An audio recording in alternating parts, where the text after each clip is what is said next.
Welcome, Pewter Report readers, viewers, and listeners to a brand new edition of the Pewter Report podcast brought to you by our friends over at Brier Grieves Insurance.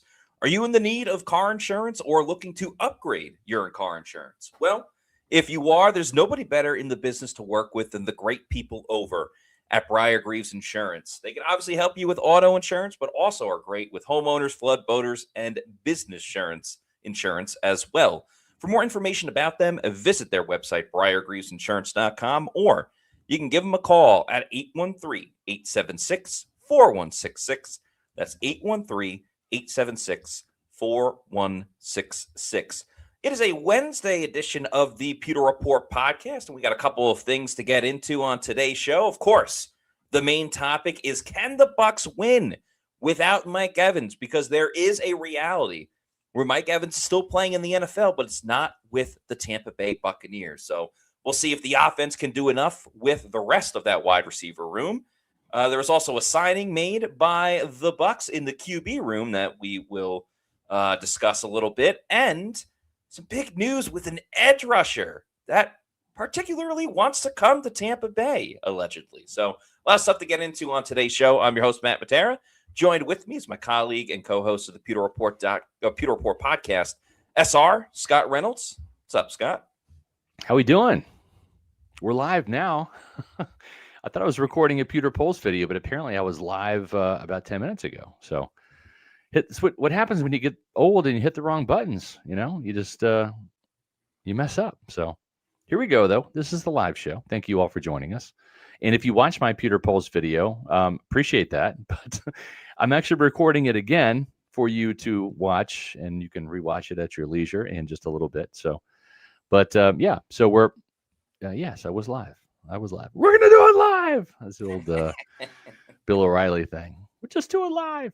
So, yeah, I typically don't do my Pewter Polls videos live. I do those recorded, but again, hit the wrong button, and that's what happens sometimes. Well, the Bucs hit the right button, Matt. That's what we want to find out. Are they going to get an edge rusher here, a big blockbuster guy, not have to wait for the draft to address the position? I'd love for them to get a free agent edge rusher and then draft one too. Just stockpile the position, double dip at it, if you will. And they did that last year with Hassan Reddick. Didn't work out. 31-year-old free agent was a bust. They did that in the draft. It didn't work out either. Their fourth-round pick, David Walker, didn't even get to full pads, Matt. He tore his ACL like day 3 into camp. So will Jason Light try to do that again? I hope so, because the position needs it. Only 37 sacks last year. Diaby led the team with 7. But as you mentioned, there was some big news. Trey Hendrickson wants to play for the Buccaneers. He's a Florida native, lives in Ponte Verde.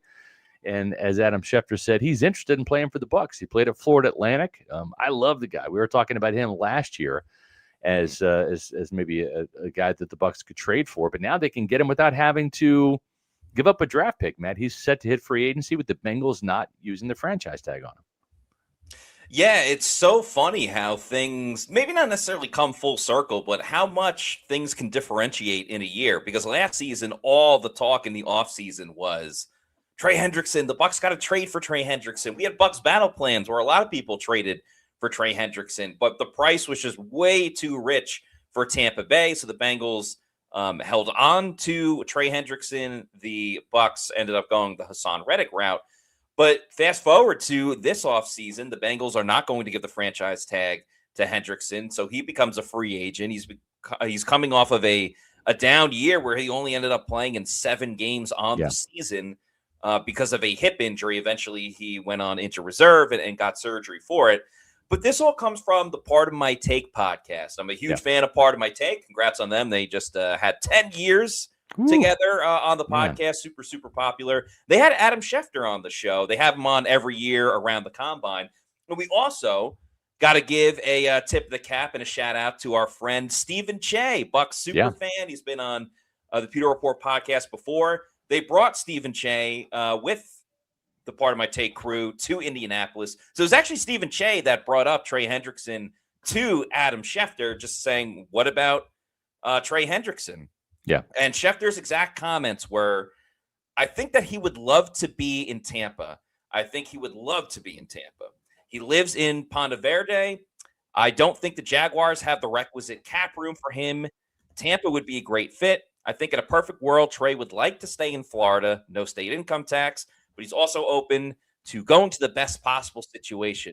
If Trey has a pick, I think he'd like to end up with the Bucs, but we will see if it works out that way. So not an exact guarantee by Adam Schefter, but certainly linking Hendrickson to Tampa Bay, and certainly Hendrickson needs a place to play in 2026. Yeah, and the Bucs, without a doubt, need an edge rusher. So it really comes down to, because it is slightly like the Hassan Reddick situation, a little bit different, but it really comes down to how much do the Bucs want to spend right. on Trey Hendrickson, knowing he's coming off of a down year.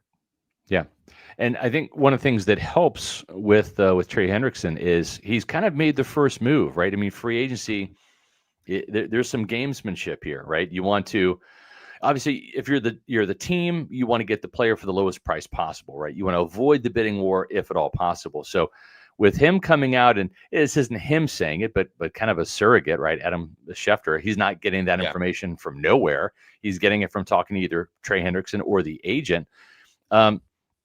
And sometimes agents will do that. They'll say, yeah, my client would like to play for so-and-so, because that gets one suitor, right, to come to the table at least and say, oh, okay, well, how much would it cost, right? And then that agent, and I know how this game works. I've been doing this for 30 years. Then that agent says, hey, you know what? I know Tennessee, I know you want Trey Hendrickson, but Tampa Bay is interested too. And boy, they're pretty interested. And Trey wants to play there. And so if you want to come to the table with an offer, it's going to have to be a lot of money. That's how agents work. Their job is to do one thing: get the client where the client wants to go for the most amount of money. But this does kind of work in the Bucs' favor a little bit, because at least you don't have to come knocking on Trey Hendrickson's door and say, hey, would you like to play for us? And if Trey Hendrickson says, maybe, then say, well, hey, we want you for this much, right? And maybe that offer's a little higher. So I think this helps the Buccaneers if there is some interest in Trey Hendrickson, again, coming off that hip and pelvic injury that limited him to just 7 games. If he can get beyond that, Matt, I'd love to see him hit 17.5 sacks again. Who wouldn't, right? He did that back-to-back years. But 10 sacks? Sign me up for that. This Bucs team has not had a double-digit pass rusher since Shaq Barrett had 10 sacks in 2021. And you combine him with Diaby on the other side and a full complement of draft picks, if that's the case, then you've got a player like Hendrickson who comes in, a great locker room guy, great leader, maybe not that edgy alpha that Max Crosby is per se, but certainly comes in with a lot of gravitas as a big-time pass rusher and can help the younger pass rushers in that room, the Chris Braswells, the David Walkers, even Yaya, right? So this would be a really interesting move. And when you factor in maybe the in-state discount, if Hendrickson really favors staying in the state of Florida, you already have no state income tax. So that helps Tampa Bay versus teams that, with high income tax, states like Minnesota, Illinois, New York, New Jersey, California, those types of states. This might be a situation where all of a sudden you don't think that Trey Hendrickson would be kind of the financial fit for Tampa Bay. But let's face it, Matt, they paid $14 million for Hassan Reddick last year. It didn't work out. They're probably a little bit more desperate this year. I'm kind of thinking the number in my head, $17 million. It's $4 million less than maybe what the asking price would be, the market price would be for Hendrickson. But I mean, that's a number that I'd feel really comfortable with taking a 1-year deal on Trey Hendrickson for. It's going to take up a big chunk of the available $50 million worth of cap space, but I think it's worth it for that much. Right. So shout out to PFF and Josh Capo. They have it projected for his contract 1 year, $21 million, but $17 million guaranteed. I think anywhere if the Bucs can get that $15 to $17 million range, you absolutely sign up for it right away. Because yes, on the one hand, it does eat up a lot of your cap room. But on the other hand, and it's a big if, because we just went through this with Hassan Reddick, but if he's feeling good after surgery, he feels like the guy that he was 2 seasons ago, 17.5 sacks, completely Oh, yeah. reshapes how this defense looks. It doesn't matter what David Walker does at that point. It doesn't matter if Chris Braswell continues to be a bust at edge rusher. If you have, as a second-round pick, if you have a 17.5 sack per season type of guy, you are willing to overpay for that a little bit more. And then even with an injury-riddled season, he only played in 7 games.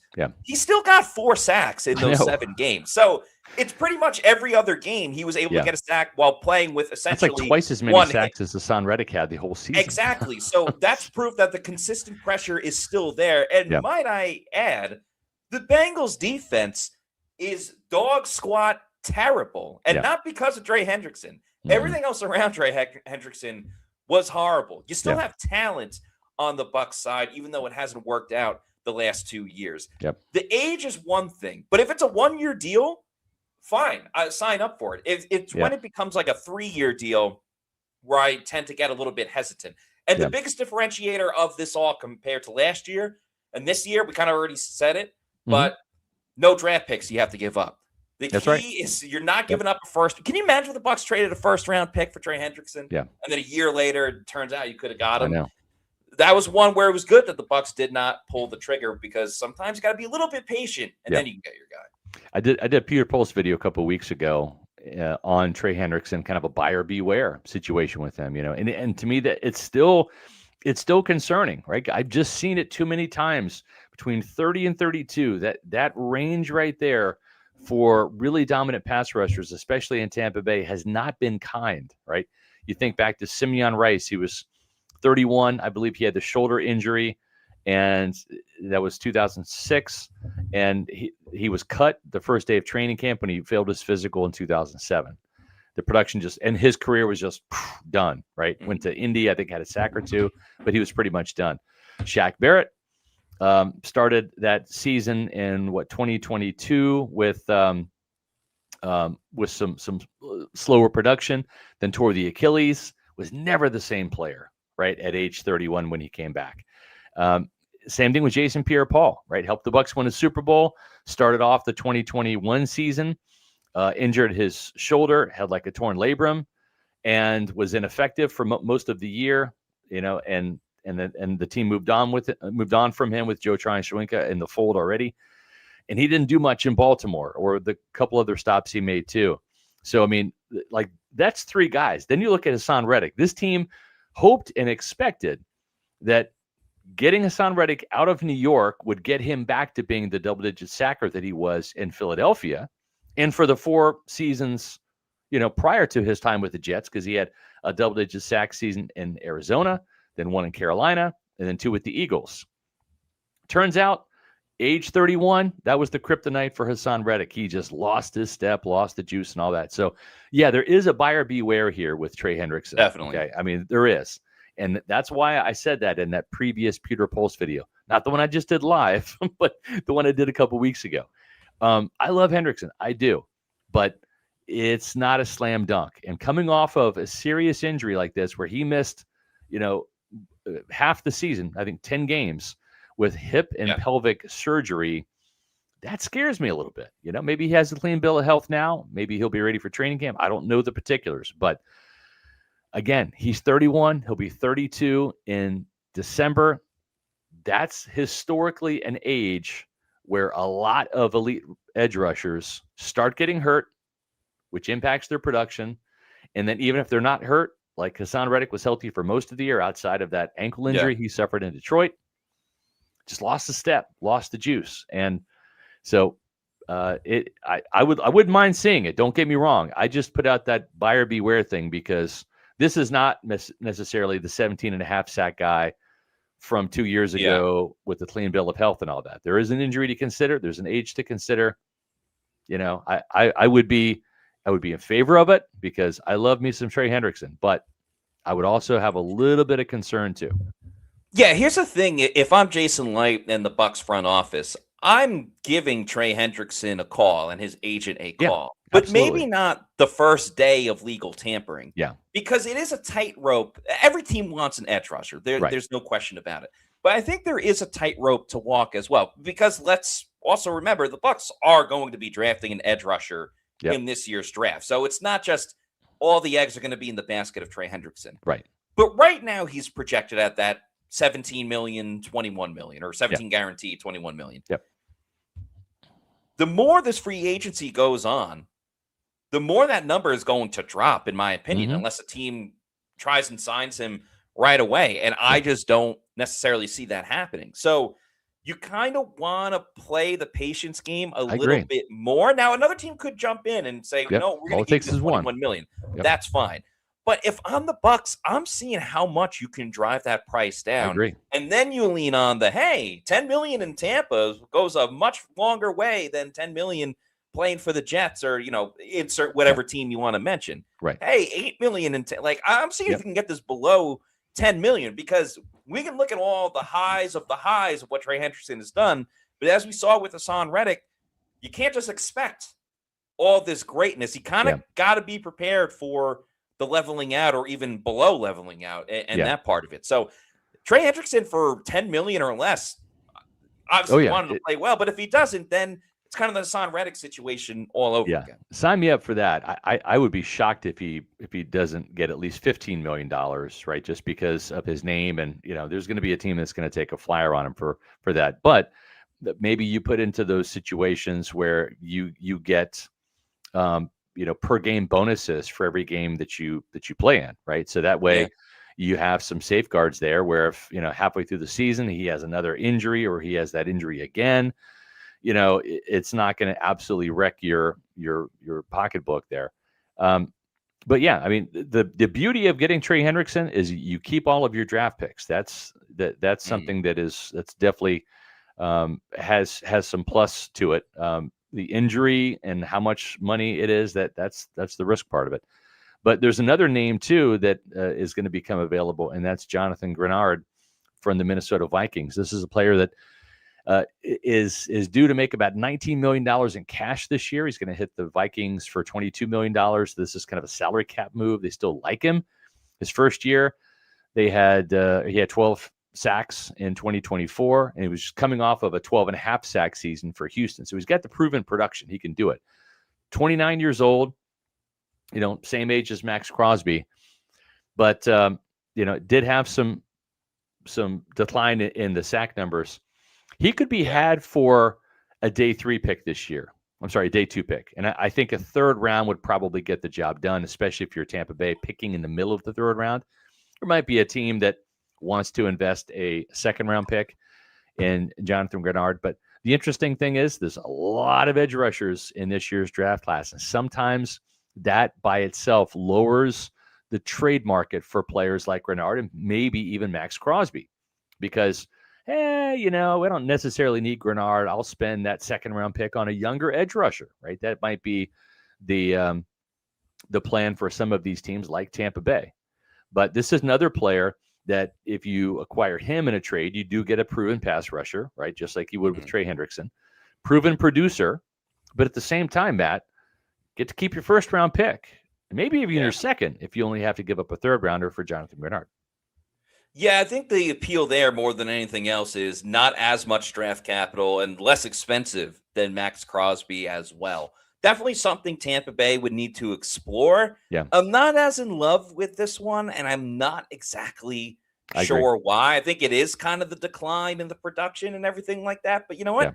Teams do need to shed salary one way or another, and that's something that many teams can kind of capitalize. Is hey, you need to cut bait with money. We'll take in that money. We can make it work in that sense. I'm never gonna hate the Bucs bringing in a proven edge rusher, but now with more guys on the market and a big draft class with edge rusher, that's not the first. That wouldn't be my first choice overall. But that's why you got options. I think the other thing too is I don't think Greenard is as dynamic as say Max Crosby is or Trey Hendrickson is. He's more of a effort player like Yaya Diaby is, and so I think you kind of be getting the same type of player there. And Greenard is under contract for the next 2 years at around $19 million. So, he's not a cheap player either. As realtor David Zussman says, Greenard today is worse than Diaby. Not a good option. Yeah, I mean, I'm kind of with you on that, David, and I agree with Matt as well. I wouldn't necessarily hate the move. I think there's better moves to be had out there. And then of course there's Max Crosby, right? Where if you're going to make a trade, do you want to just kind of settle for Jonathan Greenard, or do you want to go after a guy like a Max Crosby, who is a player that is going to command more? He's going to command a first-round pick, and likely a pick that would be on day 2. Now, if I'm Tampa Bay and if I'm talking to John Spytek, I'm looking at Max Crosby and I'm saying, we'll give you our first-round pick this year for Max Crosby. We're going to draft an edge rusher anyway, so there you go. When it comes to another draft pick, let's do a pick next year. Let's do a 3rd-round pick in 2027. I don't want to be without 2 draft picks this year if I'm Jason Light. And I'll say, John, here's the deal. We'll give you a 3rd-round pick next year, and if Crosby has 10 sacks or more or makes it to the Pro Bowl, it turns into a 2nd-round pick, right? I think that would be worth it then. If you had a healthy season for Max Crosby, he turns into a Pro Bowl double-digit sack guy, chances are that's going to be enough to help your defense really turn around, plus the alpha mentality that you want spreading throughout the rest of your team and permeating the other players in the locker room. That, to me, is worth it. Now, the interesting thing is which player would you give up? We've bantied about the names of Chris Godwin. I don't know that they're going to part ways with Chris Godwin, especially if they lose Mike Evans, and we'll get to that in just a moment. That's today's topic. You don't want to lose Mike and Chris in the same year. That would be a catastrophic blow, not just to the organization and the fan base, but Baker Mayfield would be like, hey, wait a minute. I'm in a contract year here. Can I have some veteran receivers to throw to, please?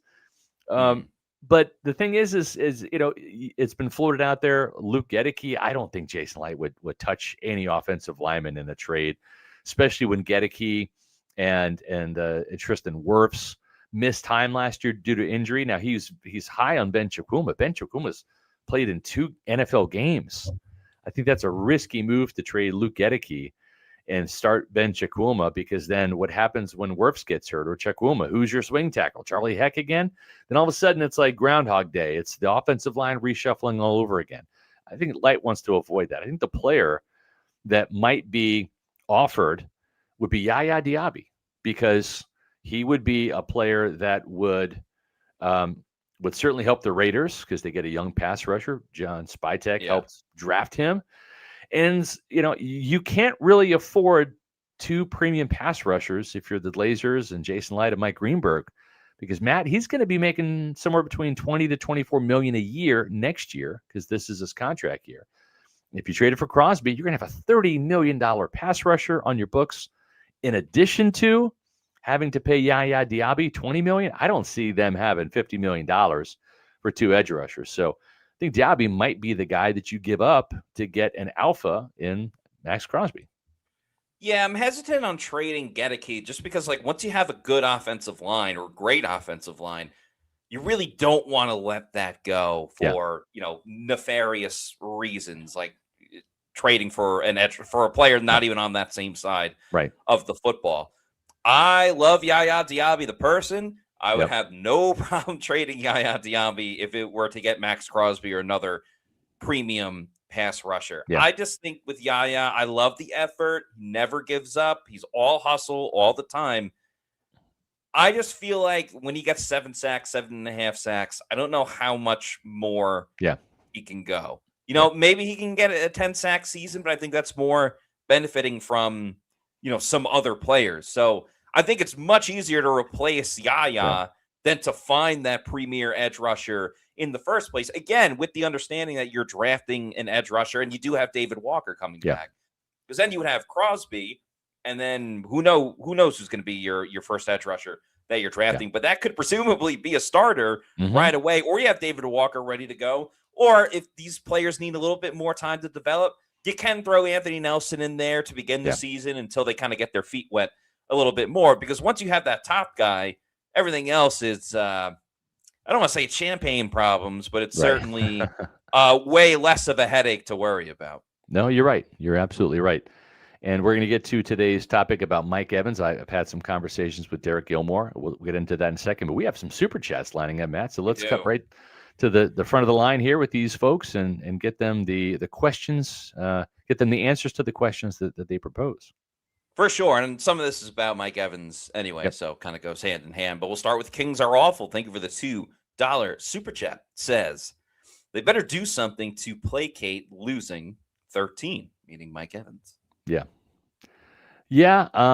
The thing is if you lose Mike Evans, you do have about $20 million to spend on your defense. And Right. That's the unfortunate byproduct. I think everybody wants to have Mike back. Pretty much everybody, let's put it that way. I think everybody at one Buccaneer place wants to have Mike back. But it's not like if you lose Mike, you're out, because you do have the money you were going to spend on Mike to spend at other positions. Maybe that helps facilitate Cade Otton coming back, right? You spend part of that to get your veteran tight end back, and then maybe instead of drafting another tight end, you draft a wide receiver to kind of fill that roster depth there. I think Sterling Shepard gets re-signed either way, but but you have Sterling Shepard, you have Chris Godwin, you have a couple of veterans to help out these young guys, Emeka Egbuka, Tez Johnson, Cam Johnson, continue to develop. It's not ideal, but I think Jalen McMillan could play the X at least for a year till they get another bigger bodied receiver. So, I think that they need to make a big type of move to help the fan base. Otherwise, you might have some empty seats at Raymond James Stadium this year. Got to get the fans excited about something. I think what everyone needs to understand is that if Mike is not with Tampa Bay, the money that they will have with him gone, it's not going to be a 1-for-1 replacement. Right. Most likely. It's not going to be like, hey, Mike Evans is gone. That's okay. We got Max Crosby, or we got insert big name edge rusher. It's going to be, hey, we signed a Logan Hall replacement, but also a corner that can come in and start if Zion McCollum continues to struggle or Benjamin Morrison, doesn't work out. You could probably add, without a doubt, 2 quality players. Hey, we just found our next starting inside linebacker, a veteran guy coming in with the Mike Evans money. You could probably even find 3 quality players, depending on how you maneuver the market and how things fall, with that Mike Evans money. At the same time, it's Mike Evans. He's a future Hall of Famer. He means a lot to the team, the fans, the community. His legacy, even though it's already set in stone in Tampa Bay, to see him move up the all-time receiving yards and receiving touchdowns rankings and lists, to see him continue to do it in a Bucs jersey is super important to fans as well. But they can build another quality team without Mike Evans. Also, because we kind of saw this team offensively without Mike Evans last season. He missed a good amount of time. And, even at the beginning of the year, he got hurt that third game, the home opener against the Jets. The focal point of the offense, those first 2 games, and yes, a lot of it was dictated because of Mike and the coverage he was getting. But Emeka Egbuka was making those big plays. It was Emeka Egbuka that scored the game-winning touchdown against the Atlanta Falcons. It was Baker Mayfield's scramble against Houston, and then the short run by Rachaad White punching it into the end zone that won the game against the Houston Texans in week 2. It's not to say Mike was not involved at all. That's not what I'm saying.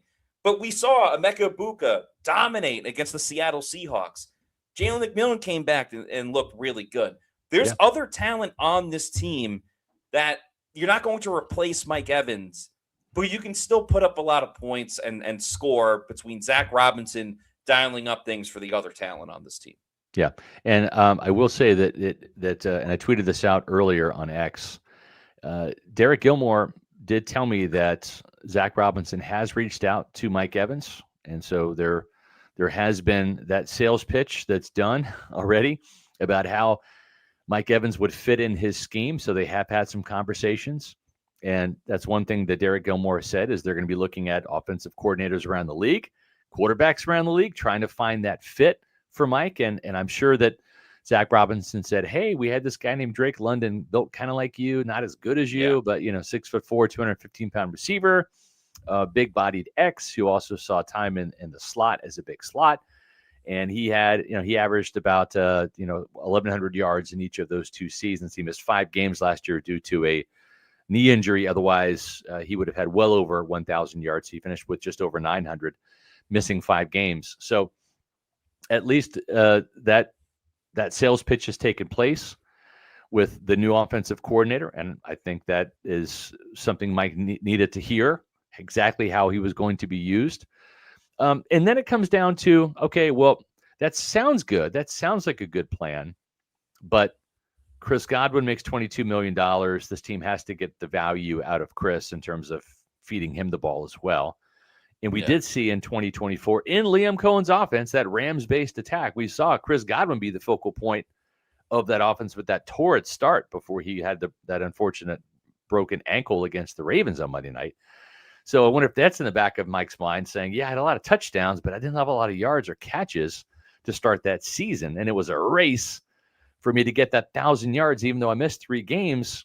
Man, that 1,000 yards came on the last play of the season against the Saints.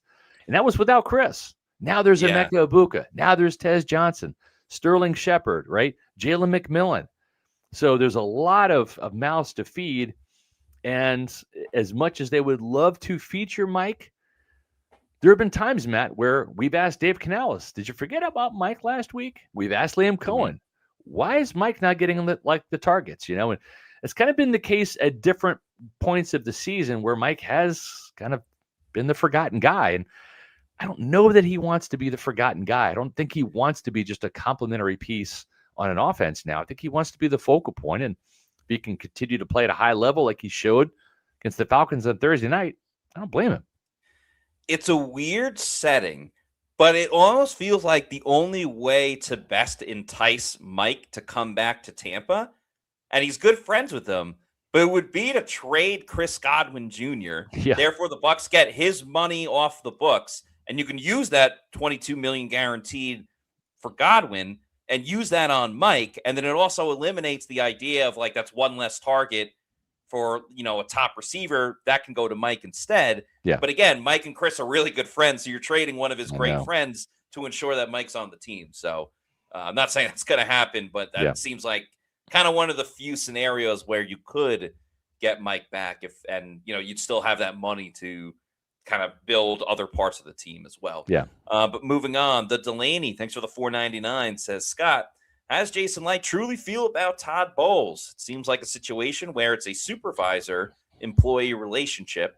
Would Jason lose sleep? I think meaning if Todd was let go. Good question. I don't have an answer that I can truly give. I think I know what the answer is, but it has not been expressed to me. I think because remember, Jason Light did not hire Todd Bowles. Bruce Arians did. And I'm not talking about the defensive coordinator role in 2019. I'm talking about when Bruce opted to retire, and you and I, Matt, were there at the NFL annual meeting when Bruce just said, I'm going home. And then on March 30th, like a couple of days later, he retires. 2 weeks after free agency started, like literally less than a month before the draft. And the Buccaneers had no choice but to accept Todd Bowles as the head coach because all the assistants and coordinators were already on their teams. So they had no choice but to accept Todd Bowles. So, Jason was kind of had Todd Bowles forced upon him. I don't think that he thought it was a bad idea at the time. If that happened in January, would Jason have gone outside the organization to find maybe a better head coaching candidate or an upgrade? Maybe, but we'll never know because that's not what happened. So I think it is a situation where this is Jason Light's football team and Todd Bowles is the head coach. And the Blazers love Todd Bowles, though, with a capital L-O-V-E, not just a capital L, a capital L-O-V-E. Now, how would another losing season affect things? Would it go from love to like, or would it go from love to not so much like? I don't know. But I think Jason can read the room enough to say, going 8-9 after winning 3 straight division titles under Todd Bowles in 2022, 2023, and 2024. I don't know if I want to risk my job saying Todd Bowles needs to be fired after one season, especially with all of those close losses at the end of the year. I think he's either supportive of Todd Bowles because he wants to be or because he has to be. Either way, he's supportive right now because nothing he can do about it for this year. So try to help the team as best he can. fix the defense because that's his side of the ball. That's Todd Bowles' side of the ball, and see what happens. I think there's a world where if the Buccaneers win a lot of games but don't do anything in the playoffs, Todd Bowles might be replaced. Remember, they fired John Gruden and Tony Dungy. Yeah. After winning 9 games. So, we'll see. If the bottom falls out again, this team doesn't make the playoffs, finishes with a losing record, Todd's already on the hot seat. I think he's going after this year, if that's the case. Mm-hmm. Jason and Todd get along well enough, and they're supportive of each other. There's no doubt about that. Yeah. But if Jason had his first pick of head coach, whether it's someone in the organization or outside of it, I don't know if Todd is Jason's first pick. I mean, look at the relationship between, and there's nothing wrong. It's just like they have different interests outside of like football, obviously, but they're different people. Like Jason and BA are whiskey drinkers, cigar smokers, and stuff like that. Todd Bowles likes milk and cookies, and he's in bed by 9:00 if they don't have like a game. It's. I think it actually, to go back to 2-time back-to-back Stanley Cup champion winning and now gold medal winning head coach Mike Sullivan. Mm-hmm. He had a good comment after the game. He said there's whiskey drinkers and there's milk drinkers, kind of talking about like building a team. Right. And he was talking about Team USA, said we're whiskey drinkers. Yep. Todd Bowles is a milk drinker. That's kind of proven. Right.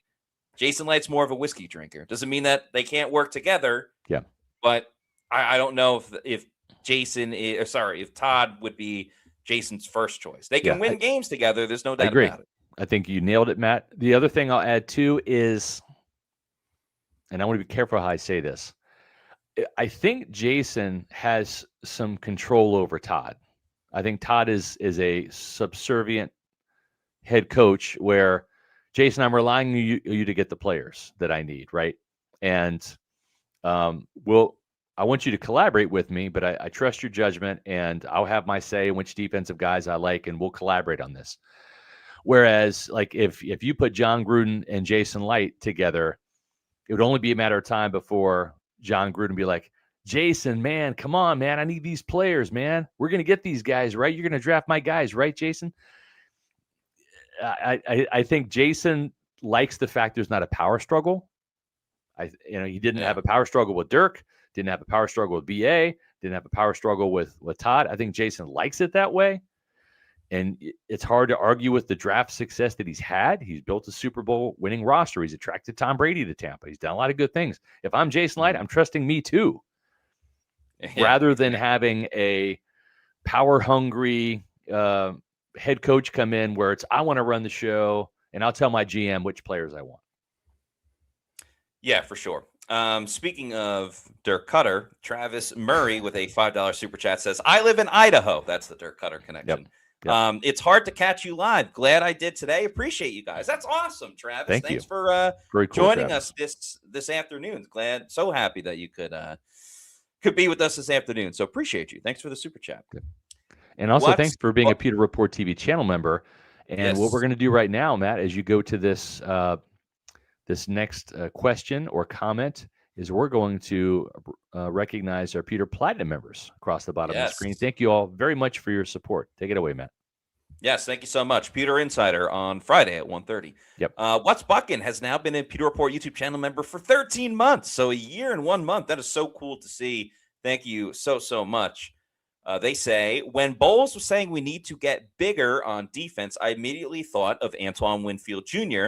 because he has a big salary and is playing inconsistent. Could get some draft picks or an edge rusher. Yeah, it's weird because Bowles prefers smaller safeties. He just does. You're never going to see a Nick Amanwari type of player or John Lynch type of safety in Tampa Bay. He's tried that before, right? Kayvon Merriweather was kind of a big center. I'm sorry, a big center fielder, big safety. He wasn't. He wasn't the right fit. Todd Bowles likes safeties that can turn and run, and those long-legged safeties. When you're playing center field, and all of a sudden you're playing split, or you're playing center field in a cover 3, cover 1, you got to be able to turn those hips and run and flip those hips quickly. In the smaller players, the 5'11" Tyke Smith, the 5'10" Winfield, the 5'9/10 Isian, those are the type of players that Todd Bowles likes at the safety position. Even J.J. Roberts at 6 foot is probably about the cap for his type of safety. So he loves Winfield, especially when he can use him in the box as a blitzer and doing some of those things.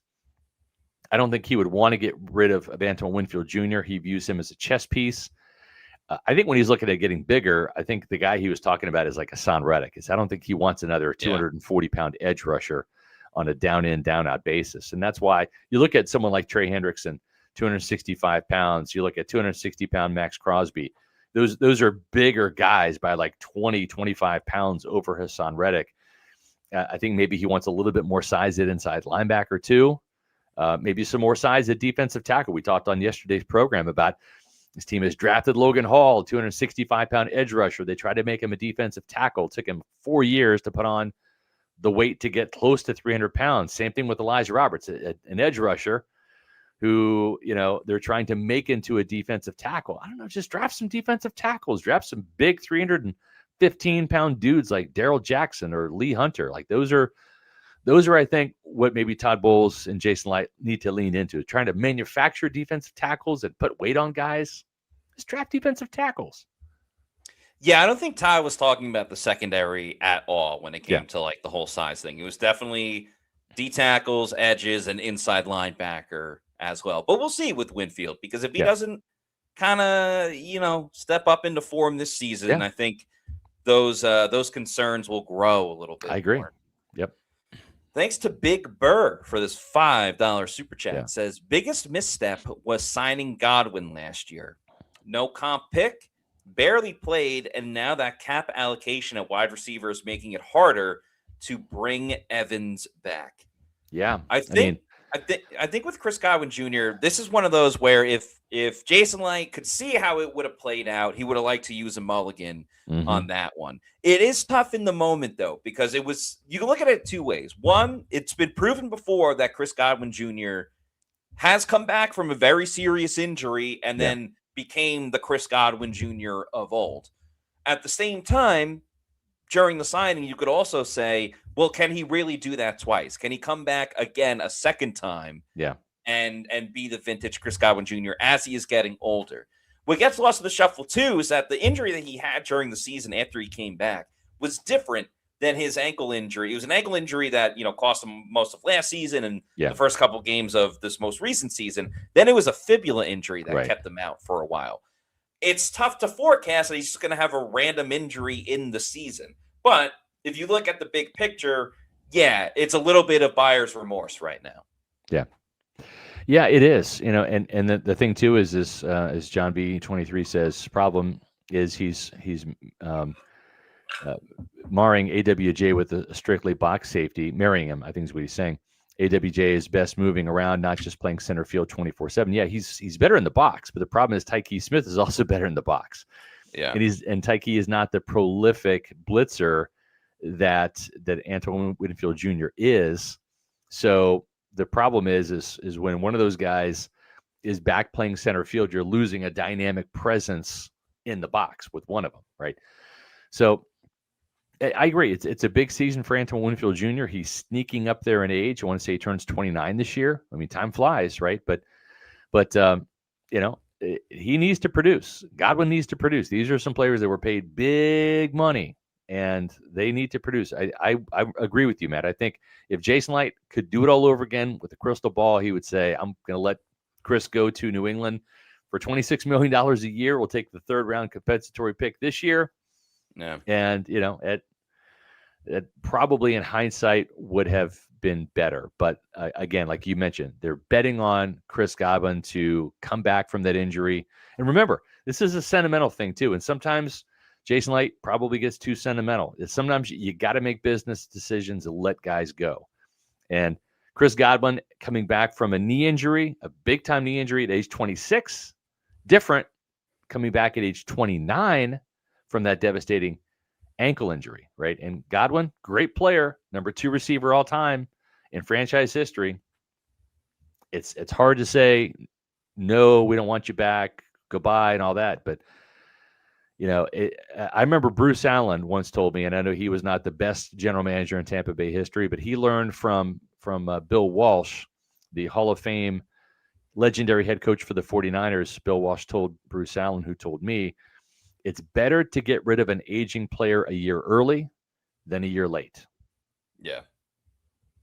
No, definitely. Definitely. And I think that's why Jason kind of talked about that this year at the Combine, about how hard it is, because I think he realizes that he's going to have to do so. Yep. Zap Brannigan, thank you for the $10 super chat, says, if Mike wants to leave, who can blame him? He spent the first half of his career on Buck teams that were sub 500. He's still going into the Ring of Honor and Hall of Fame as a Buck. Nothing but love for Mike Evans. Yeah, I'm with you on this one. Mm-hmm. I've mentally prepared for Mike Evans to move Me too. on. I'll just be honest. I'll be honest with Bucs fans. It will not shake me to my core if we see reports that Mike Evans is signed with another team that is not Tampa Bay. It's just the nature of the business. Mike has earned the right to, as Jason and Todd continue to say. I think it's something Bucs fans have to prepare for. It's not easy to, but you have to. Yeah, and I will say that, immediately the page turns to the other receivers on this team, and as it would be, awful to see Mike in another uniform. I mean, I'm having a hard time even saying that. It's just I've covered Mike since 2014, every second of his Buccaneer career, and that would be incredibly tough, to see. But at least Jason Light has stocked the cupboard at wide receiver for this day. I mean, you've got Jalen McMillan, who I think has got star potential. You have Emeka Egbuka, another star potential guy. Tez Johnson, I think in hindsight, looks like kind of a genius pick in the 7th round if he can be your 3rd or 4th receiver going forward. This is a player that, when he had to start last year as a rookie, running the wrong routes sometimes, still came up with 5 touchdowns, Matt. Yeah. Like, that's a pretty good trio. And then you're only going to build from there. Once Chris Godwin leaves, you'll continue to stockpile receivers for Baker Mayfield going forward. At least the cupboard is not bare at wide receiver. If you lose Mike, you still have for at least 1 year Godwin, Emeka Egbuka, Jalen McMillan, Tez Johnson, Cam Johnson. And I think they're going to re-sign Sterling Shepard. For sure. I like the spot that the Bucs are in at wide receiver if Mike Evans is gone. I like it even more if Mike Evans is back. But that's why they drafted Egbuka last year. That's why they drafted McMillan 2 seasons ago. Eventually, you are going to need the post-Evans and Godwin era at wide receiver, and the Bucs got ahead of that with those 2 players specifically. That's right. And if Chris Godwin bounces back, then that only makes your room that much better. So the wide receiver room is still in a pretty good spot, even without Mike Evans. Matt, before we get to this next super chat here, let me remind everybody that our Bucs battle plans began today. My Bucs battle plan came out, and you probably hate it. That's fine. I try to be the more cautious guy. I try to think, what would Jason Light do? And I'm letting my other Pewter reporters have more grandiose plans. You might see them trade for Max Crosby or sign Trey Hendrickson or make some blockbuster moves that maybe Jason Light won't make. We'll see. But my Bucs battle plan came out today on pewterreport.com. I'll drop it in the chat. It's brought to you by Rugged Pirate Beard Company. And let me tell you, the scents are fantastic. What is Rugged Pirate Beard Company? Well, it's a locally owned and operated Tampa area business that produces these fantastic beard oils, beard butters, and colognes that will keep your beard moisturized, hydrated, prevent the irritation and the itching, and more importantly, smelling fantastic. There are over 50 different scents that are made in small batches. You can see Captain Ashbourne, Gridiron. There's different kinds of scents that they have. They have a full scent profile, if you will, on their website, ruggedpiratebeard.com. You need to check this out. If you have a beard, guys, get your beard game in high gear with this. All of our Pewter reporters are coming up with their own favorite beard scent for the beard oil. Mine happens to be, and again, I don't have a beard. I can't grow one. I've got beard envy. But mine is, it's called Blackbeard. And it's a fantastic scent. It's got smooth tobacco, warm vanilla, sweet leather, strikes a balance between rugged authority and refined depth. It's a fantastic scent. There, again, are literally dozens and dozens and dozens of these scents. So make sure that you check out ruggedpiratebeard.com. If you have a beard, get your beard game in top order. All of the Pewter reporters love the product. We'll see how well you like my Bucs battle plan. It's on pewterreport.com. Again, I'll put it in the chat in just a second. Bucs fan since Leroy, thank you for the $5 super chat, says, I was all for drafting Nick Emanwari last season to add size to the DBs. Look how that turned out. If they draft Lewis, move him to strong safety. Kyle Lewis, his future might be Pittsburgh. at strong safety. Yeah. Good player, really good coverage guy, and has some pretty good size at 6 foot, 220 pounds. Bucs fan since Leroy with another super chat, also $5. Thank you very much. Thank you. Says, in terms of winning without Evans, I think the biggest consequence will be seen at the draft table in terms of selecting a wide receiver earlier. See, I think, again, the Bucs got ahead of that with Ibuka last year and McMillan 2 years ago. I don't think losing Mike is going to stop them from drafting defense the first 3 rounds of the draft. You know, they might not go offense until day 3. That's right. Because they have plenty of receivers in tow, and then you could draft a receiver the following season or see who's available in free agency. Because if Ibuka takes the next step forward, and same with Jalen McMillan, because he essentially lost all of most of last season with the neck injury. If they take the steps that we think that they will, you have your wide receiver 1 and 2.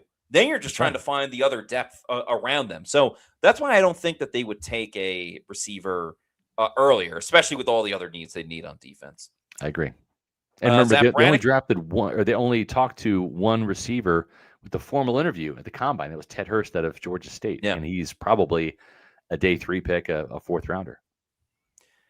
Zach Brannigan, thank you for this $2 super chat. Says, trade Antoine Winfield Jr., draft Dylan Thieneman. Yeah, the Oregon safety he's a stud. There's no doubt about it. Again, it feels like they're looking to upgrade their defense. And, I could understand if they had to trade Yaya Diaby to get Max Crosby. Let's say that hypothetically happens, right? I get that. But I don't necessarily think that you wanted to trade a guy that already knows this complicated Todd Bowles defense. Sorry, Todd, it is complex, regardless of what you say. And go with a rookie there, even though it would help their salary cap situation a little bit. I think they want to see one more really good year out of Antoine Winfield Jr. to have him earn that money. Not sure that they would. Plus, the other thing too is if you trade him away, there's no guarantee that you're going to be able to draft Dylan Thieneman unless you spent the 15th overall pick on him. And what if he's gone at 14? Right? Stranger things have happened. Right. Yeah, for sure. It's a little bit too much of a risk just to replace Winfield 1-for-1 in that sense. Huge Purple, thank you for the $2 super chat. Says, are the Glazers okay with the Tez Johnson situation? I'm not. That's they're not proud of it. Yeah, that's tough because that's it's not a good look. We're not going to get into it here. We focus more on football. It's not good. It's not good what he did, obviously. It's not good what he did. Absolutely. At the same time, he didn't get arrested or anything like that. And if you cut every player that did something morally corrupt to that level, there is a fine line. And if you go over that line, like the James Pierce situation, obviously, no question about it, you cut that right away. But if you let go in all sports, every player that, made a bad decision, a bad moral decision, there would be a lot of great players that, would get cut. I'll just kind of leave it at that. I'm not excusing what he did by any means. It's a terrible look. Yep. But I do think he should be cut because of it. Yeah. No. I agree. Darnell Murphy, thank you for the $20 super chat. Thank you. Thank you so much. Appreciate it. Says the Bucs have had the luxury of paying Mike and Chris because they never had to pay a quarterback big money. Mm-hmm. With Baker making $40 million, Luke and Tristan making over $20 million, and Chris making $20 million, I don't see Mike coming back. Yeah, something we've kind of been ahead of maybe in our reporting is just the number of of players that this team has with salary cap values of $20 million or more. I mean, let's just take a look at it right here. Baker Mayfield, I'm just going to ballpark these, around $40 million.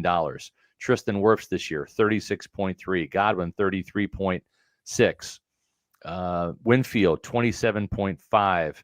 Luke Edeke, 22.7. Vita Vea, 22.2. Right, that's 1, 2, 3, 4, 5. That's 6 players that are making $20 million or more in terms of their cap value. If you re-sign Mike at $20 million or more, that's 7. If you trade for Max Crosby, that's 8. At some point in time, your salary cap situation becomes so top heavy and lopsided with just a handful of players making huge amounts of money, and your roster becomes lopsided. We said this before.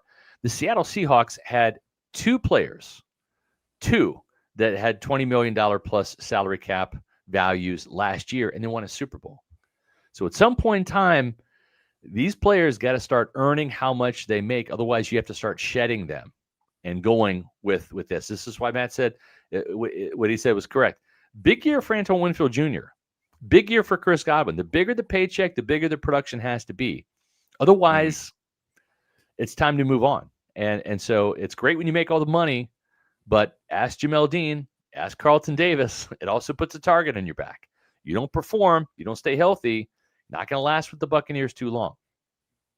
Yeah, and I think there's other examples already, and we haven't even hit free agency yet. But look at the Dolphins, shedding salary with Chubb and Tyreek Hill. I think it was reported right before this show. I'm not exactly sure how much he was making in New England, but Stephon Diggs, the Patriots are moving on from him. So there are plenty of examples of players getting paid too much and just not living up to the amount of money that the team has to pay for them. That's right. Connor Baselak did re-sign with the Buccaneers. That's no surprise. We factored that in. We figured that he lived up to his salary. Yeah, he did. Yeah, third string quarterback, practice squad guy. Hey, you beat out Kyle Trask, in his first year out of Bowling Green. So Baselak will be. He is the current backup right now. The team will look for another backup quarterback. Will that come in the draft?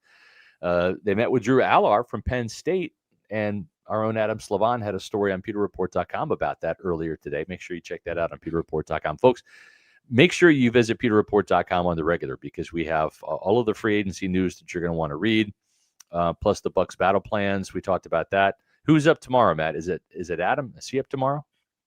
The Bucs battle plans? Well, technically, but you were supposed to be on Friday. That's true. It's either going to be Adam or myself. So that's the lineup for the next 2 days. I screw things up like I do the Pewter Pulse video live rather than create videos, and I go out of turn for my Bucs battle plans too. So at some point in time, Adam, Matt, Bailey, Josh will have their Bucs battle plans, 1 per day leading up to free agency, which starts on Sunday.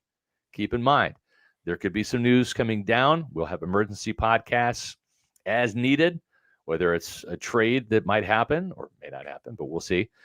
Or whether it's the Buccaneers make a bold move in free agency, because sometimes these deals get reported before free agency actually begins. So stay tuned all Sunday and Monday to pewterreport.com. And, of course, Pewter Report TV will have those podcasts as they come. We'll have a Pewter Insider podcast on Friday, but tomorrow we'll have our Bucs 2026 free agency preview. That's Tyler Algier. Is he a player that could be on the move in the division, maybe coming to Tampa Bay to fill the void by Rachaad White's exit and play once again for Zach Robinson? We'll see. But that's what's on tap tomorrow at 4 o'clock. And, of course, we'll have that Pewter Insider on Friday. We're kind of leaving it open-ended, Matt, because I feel like there could be something happening by Friday that you and I might be reacting to for our Pewter Insiders. And we do have a new Pewter Report TV channel member. That's $1.34. Thank you so much for becoming a Pewter Report TV channel member. Greatly appreciate that. And if you would like to become a Pewter Report TV channel member and help our site, we'd love to have your support. And that's the best way you can do it. Become a channel member right here by clicking the join button. That's going to give you the option for all 4 of these different membership levels. Find the one that suits your need for the perks as well as your budget. If you're a Pewter Premier or Platinum member, you get to watch our Pewter Insider videos, which happen every Friday. It's our bonus podcast. It's not like a B-side. It's not a throwaway podcast. sometimes some of our best content is on those Friday shows. So make sure you check that out. Matt and I typically do those Fridays at 1:30. That'll be the case this Friday. So we'd love to have you support our channel here at Pewter Report TV. That's right. And in the meantime, if you're not already doing so, please make sure you follow us on all of our social media on X, Facebook, and Instagram. We are at Pewter Report. And our YouTube channel is Pewter Report TV. So please like and subscribe. Leave a comment on this video what you think is going to happen with the Mike Evans situation and the Bucs, or anything else that we talked about on today's show. Would love to see your opinion on it. So that's it. Also, guess what? I've got a Pewter Pulse video coming up in just a little bit. You can actually watch it right now. It's on our YouTube channel. Well, I already deleted it. So I'm going to do the thing again. Maybe it'll even be better. So if you were not one of the 131 people that watched it the first time, you have a chance to watch it. I'm going to do it right now. So in a matter of moments, I'll have a Pewter Pulse video up on Pewter Report TV. Make sure you check that out. All right. For Scott Reynolds, I'm Matt Matera saying thanks, everyone, for watching. And we'll see you tomorrow at 4 p.m. for another edition of the Pewter Report podcast. Out.